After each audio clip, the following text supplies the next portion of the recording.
Assalamu alaikum dear students. Today we will discuss about chapter number 1 biological molecules.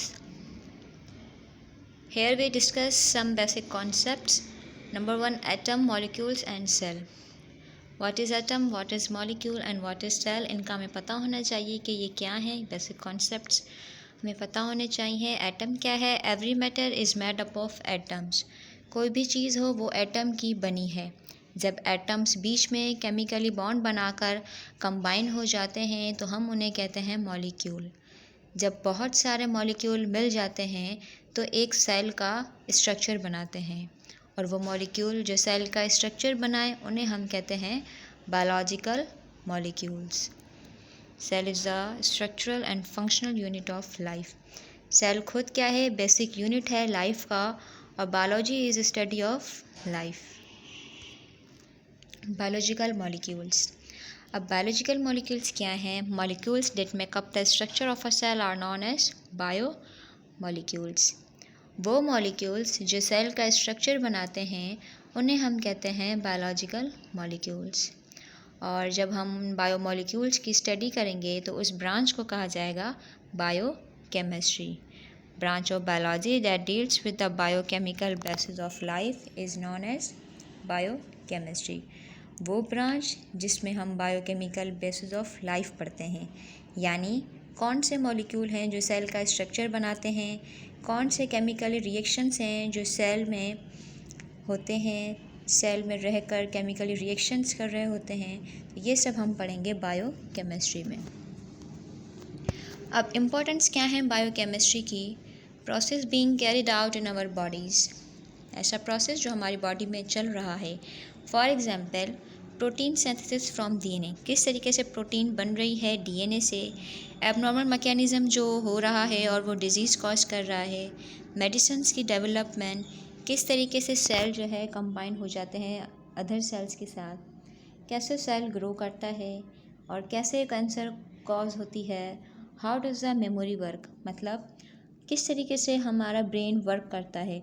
तो ये सारी चीज़ें हम पढ़ेंगे बायोकेमिस्ट्री में. तो ये सब इसकी क्या है? इम्पोर्टेंस है. फिर हम आते हैं chemically composition of a cell. किस तरीके से जो है सेल की केमिकली कंपोजिशन हुई हुई है. सेल का जो लिविंग पार्ट है उन्हें हम कहते हैं protoplasm. The living part of a cell is known as protoplasm.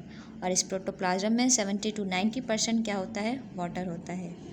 Dry weight क्या है? If water content of a cell is evaporated the remaining part of a cell is known as dry weight. अगर हम पानी को evaporate कर दें, उड़ा दें, तो जो रिमेनिंग पार्ट सेल के अंदर रह जाएगा उसे क्या कहा जाएगा? Dry wait.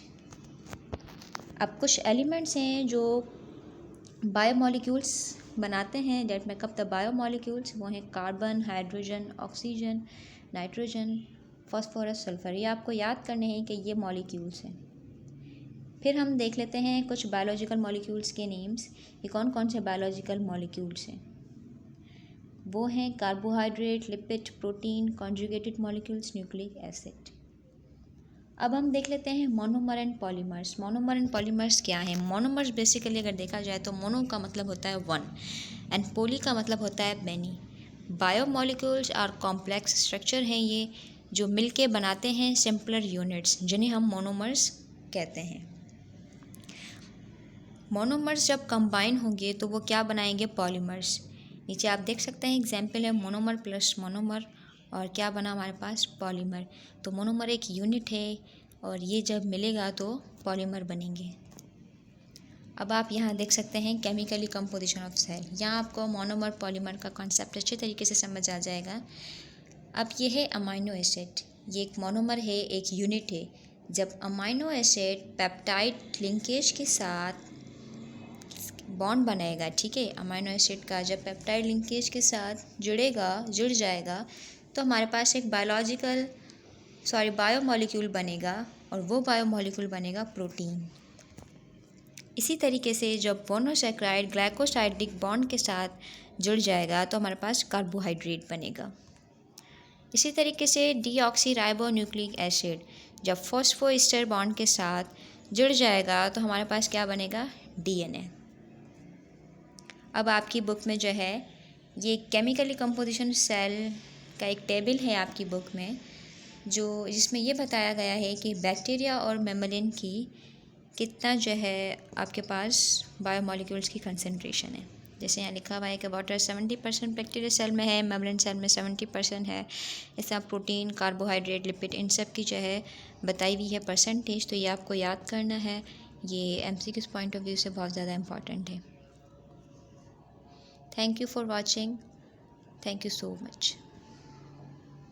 होपफुली आपको सब समझ आ गया होगा।